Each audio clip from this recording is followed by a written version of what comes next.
ಸಂದೀಪ್ ಅವರ ಹೇಳಿಕೆನ ವಿಜಯಲಕ್ಷ್ಮಿ ಅವರು ತಪ್ಪಾಗಿ ಅರ್ಥೈಸ್ಕೊಂಡ್ರು, ಹಾಗಾಗಿನೇ ಇದಾಯ್ತಾ? ಇಷ್ಟೊಂದು ಗದ್ದಲಗಳು, ಫ್ಯಾನ್ಸ್ ಬಹಿರಂಗ ಹೇಳಿಕೆಗಳು, ಅವ್ರಿಗೆ ಇವ್ರಿಗೆ ಬೈಯೋದಾಯ್ತಾ ಅವರು ವೇದಿಕೆ ಮೇಲೆ ಒಂದು ಹೇಳ್ತಾರೆ, ದರ್ಶನ್ ಅವರು ಇಲ್ಲದಕ್ಕೆ ಈಗ ಬೆಂಗಳೂರಲ್ಲಿ ಒಬ್ರು ಇರ್ತಿರ್ಲಿಲ್ಲ, ಇವತ್ತು ಅವ್ರು ಮಾತಾಡ್ತಾ ಇದ್ದಾರೆ ಅಂತ. ಈ ಹೇಳಿಕೆಗಳು ಕೆಲವೊಂದ್ ಕಡೆ ಫ್ಯಾನ್ಸ್ ಗಳ ನಡುವೆ ಜಗಳ ಆಗುತ್ತೆ. ಅದೇ ಸರ್, ಇದು ಅಗೇನ್ ಸರ್ ಹಿಂಗಾಗತ್ತೆ ಅಂತಂದ್ರೆ ಇಂಗ್ಲಿಷಲ್ಲಿ ಒಂದು ಮಾತು ಹೇಳ್ತಾರೆ, ನಿಮಗೆ ನಾನೇನು ಹೇಳ್ತಿದ್ದೀನಿ ನಾನು ಅದಕ್ಕಷ್ಟೇ ರೆಸ್ಪಾನ್ಸಿಬಲ್, ನೀವೇನು ಅರ್ಥ ಮಾಡ್ಕೊತಿದ್ದೀರಾ ಅದಕ್ಕೆ ನಾನು ರೆಸ್ಪಾನ್ಸಿಬಲ್ ಅಲ್ಲ ಅಂತ.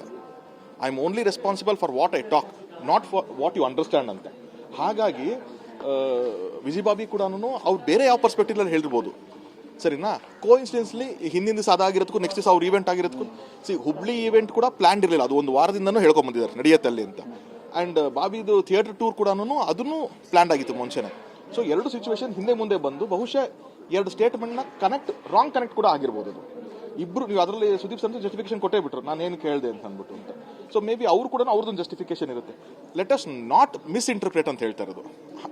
ಅದು ಮೇ ಬಿ ಈ ಥರ ನಾವು ಇನ್ನೊಂಚೂರು ಸೆನ್ಸಿಬಲ್ ಆಗಿ ಮೀಡಿಯಾದವರೆಲ್ಲ ಸೇರ್ಕೊಂಡು ನಾವು ಹಿಂಗಲ್ಲ ಅಂತಂದ್ರೆ ಬಹುಶಃ ಅದು ಬಿಟ್ಟು ಮುಂದಕ್ಕೆ ಹೋಗ್ಬಿಡ್ತಾರೆ ಅಂತ ನನ್ನ ಫೀಲಿಂಗ್. ಓಕೆ.